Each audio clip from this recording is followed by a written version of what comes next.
to a world in chaos, facing destruction and unrest. We come with a message of peace, the peace that comes from the truth. We need your help to go forward on this mission. Support Shalom World. shalomworld.org/donate.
Laudetur Jesus Christus. Praised be Jesus Christ, and a most warm welcome to all of you joining us today. We're coming to you live from St. Peter's Square, and shortly Pope Francis will be presented at the window, and we will hear a brief message on this second Sunday of Lent, and we will together recite the traditional Angelus prayer. From wherever you're joining us, I'd like to welcome all of you to this live broadcast. We know some of you tuning in through our own Vatican Media channels, through the Vatican Audio Live Events app or the Vatican Radio app, our Vatican News English web portal, YouTube channel, or Facebook Live feed. I'd like to also welcome those of you joining us on television, some through Catholic TV, Catholic Faith Network, Shalom World Television Networks, Salt and Light Media, EWTN, Shalom World Television Networks, Shalom TV at Medarshan TV. And to those of you joining through radio, some through Radio Maria in England, some through Luminous Radio. We have others tuning in through other local or diocesan radio stations or our shortwave radio signal. And to those of you who may be joining through other internet sites around the world, welcome to you all on this second Sunday of Lent. This past week, Pope Francis made his annual spiritual exercises. Generally, the entire Curia gathers for the spiritual exercises during the first full week of Lent. This year, they were encouraged to spend that time in reflection, even though there was no specific person guiding their reflections. And Pope Francis picked up his activities yesterday. So we're here now, waiting along with all of these people. We soon join us. We see some Burkina Faso flags here on the left of the screen. They're here today to express their gratitude to Pope Francis for the appeal he made last week regarding the terrorist attacks that continue to take place in that country.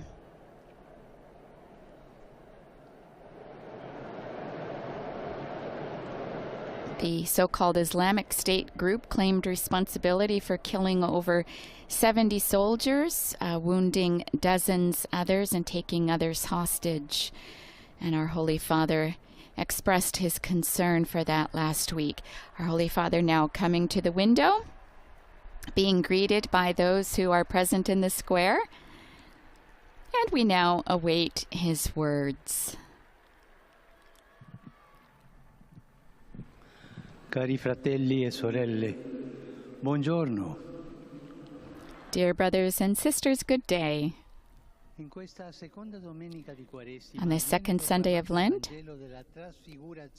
the Gospel of the Transfiguration is proclaimed. Jesus takes Peter, James, and John with him on the mountain and is revealed to them in all his beauty as Son of God. Let us pause a moment over this scene and ask ourselves, of what does this beauty consist? What do the disciples see? A special effect? No, that's not it. They see the light of God's holiness shining on the face and on the clothing of Jesus, the perfect image of the Father. They're seeing God's majesty, His beauty, but God is love. And so the disciples beheld with their eyes the beauty and splendor of divine love incarnate in Christ. It's a foretaste of paradise. What a surprise for the disciples. They had the face of love before their very eyes for so long without ever being aware of how beautiful it was. Only now did they realize it with so much joy, with immense joy. In reality, through this experience, Jesus is forming them, preparing them for an even more important step. Soon after that, in fact, they would have to recognize the same beauty in Him when He would mount the cross, and His face would be disfigured. Peter struggles to understand. He would like to stop time, pause the scene, stay there, and prolong this marvelous experience. But Jesus does not allow it. Indeed, His light cannot be reduced to a magical moment. That's something else. It would thus become something false, artificial, something that would dissolve into the fog of passing sentiment. On the contrary, Christ is the light that orients our journey like the pillar of fire for the people in the wilderness. Jesus' beauty does not alienate His disciples from the reality of life, but gives them the strength to follow Him all the way to Jerusalem, all the way to cross. The beauty of Christ is not alienating. It always brings us forward. It doesn't make you hide, but it helps you go forward. Brothers and sisters, this gospel traces a path for us too. It teaches us how important it is to remain with Jesus, to stay with Jesus, even when it is not easy to understand everything He says and does for us. In fact, it is by staying with Him that we learn to recognize on His face the luminous beauty of love He gives us, even when it bears the marks of the cross. And it is in His school that we learn to see the same beauty on the faces of the people who walk beside us every day. Family, friends, colleagues, who take care of us in the most varied ways. How many luminous faces, how many smiles, how many wrinkles, how many tears and scars reveal love around us. Let us learn to recognize them and to fill our hearts with them.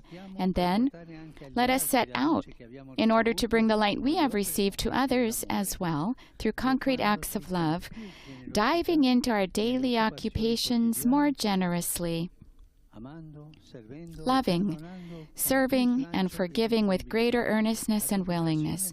The contemplation of God's wonders, the contemplation of God's face, of the Lord's face, should bring us forward in serving the others. We can ask ourselves, do we know how to recognize the light of God's love in our lives? Do we recognize it with joy and gratitude on the faces of the people who love us? Do we look around us for the signs of this light that fill our hearts? and open our hearts to love and service, or do we prefer the straw fires of idols that alienate us and close us in on ourselves? The great light of the Lord and the artificial light of idols, what do I prefer? May Mary, who kept the light of her Son in her heart, even in the darkness of Calvary, accompany us always on the way of love. Et concepit de Spiritu Sancto. Ave Maria, gratia plena, Dominus tecum, benedicta tui mulieribus et benedictus fructus ventris tui, Iesus. Sancta Maria, Mater Dei, ora pro nobis peccatoribus, nunc et in hora mortis nostre. Amen. Ecce ancilla Domini. Fiat mi secundum verbum tuum. Ave Maria, gratia plena, Dominus tecum, benedicta tui mulieribus et benedictus fructus ventris tui, Iesus. Sancta Maria, Mater Dei, ora pro nobis peccatoribus, nunc et in hora mortis nostre. Amen. Et verbum caro factum est. Et habitavit in nobis. Ave Maria, gratia plena, Dominus tecum, benedicta tui mulieribus et benedictus fructus ventris tui, Iesus. Sancta Maria, Mater Dei, ora pro nobis peccatoribus, nunc et in hora mortis nostre. Amen. Ora pro nobis, Santa Dei Genitris. Ut digni efficiamur promissionibus Christi. Grazie Tua, questo Domine, mentibus nostris infunde, ti angelo annunziante, Christi Fili Tui, incarnazione coniovimus, per passione meius et crucem, a resurrezione gloriam perducamur, per Christum Dominum nostrum. Amen. Gloria Patri et Filio et Spiritui Sancto. Sic ut erat in principio et nunc et semper, et in saecula saeculorum. Amen. Gloria Patri et Filio et Spiritui Sancto. Sic ut erat in principio et nunc et semper, et in saecula saeculorum. Amen. Gloria Patri et Filio et Spiritui Sancto. Sic ut erat in principio et nunc et semper, et in saecula saeculorum. Amen. Pro fidelibus defunctis, requiem aeternam dona eis Domine. Et lux perpetua luce a Teis. Requiescant in pace. Amen. Sit nomen Domini benedictum. Ex hoc nunc et usque in saeculum. Aiutorium nostrum in nomine Domini. Qui fecit caelum et terram. Benedicat vos, omnipotens Deus, Pater, et Filius, et Spiritus Sanctus. Amen. Amen.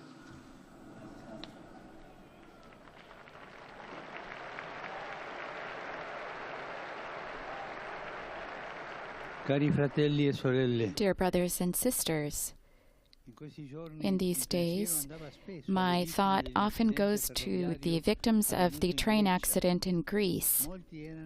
Many were young students.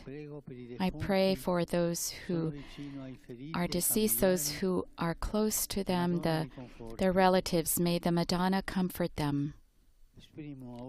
I express now my sorrow for the tragedy in the waters of Cutro near Crotone. I pray for the numerous victims of the shipwreck, for their relatives, and for those who survived. I manifest my appreciation and my gratitude to the local population and the institutions providing solidarity and welcome to these our brothers and sisters. And I renew my appeal to everyone that similar tragedies are not repeated. Those who traffic in human persons, may they be stopped. The voyage of hope should never become a voyage of death. The clear waters of the aqua, of the water, may it never be bloodied more for these accidents. May God give us the strength to understand and to cry, to weep.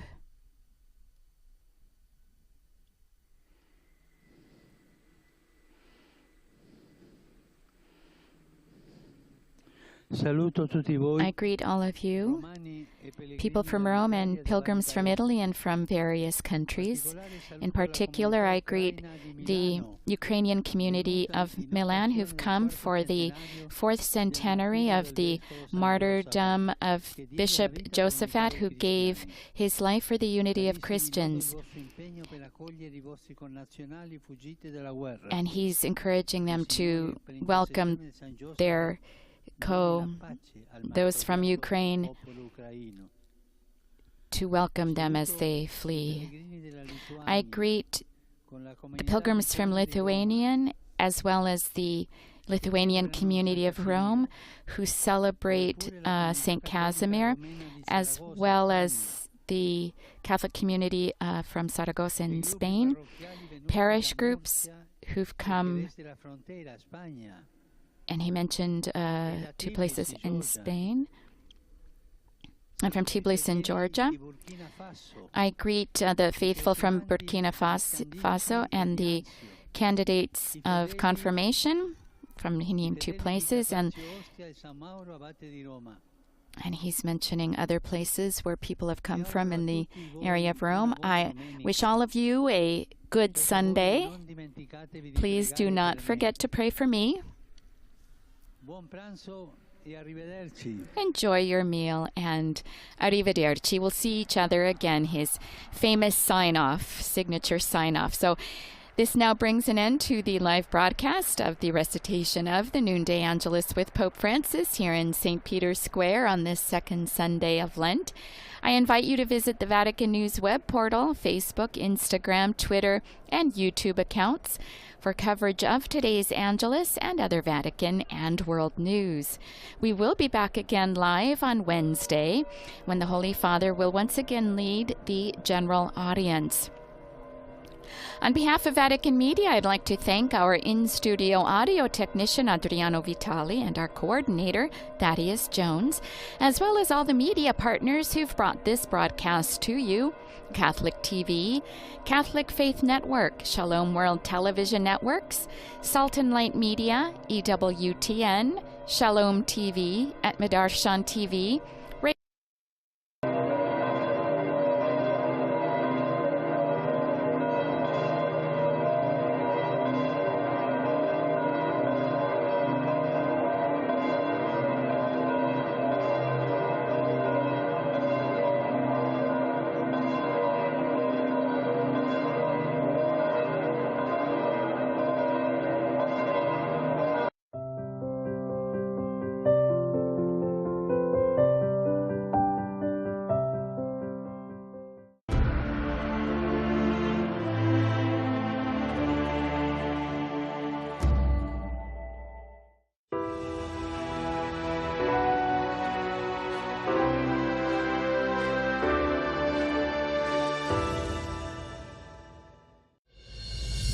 Mother Mary, Queen of Peace, we invoke you and implore you as our Heavenly Mother, intercessor, and patron of Shalom World. In this world where there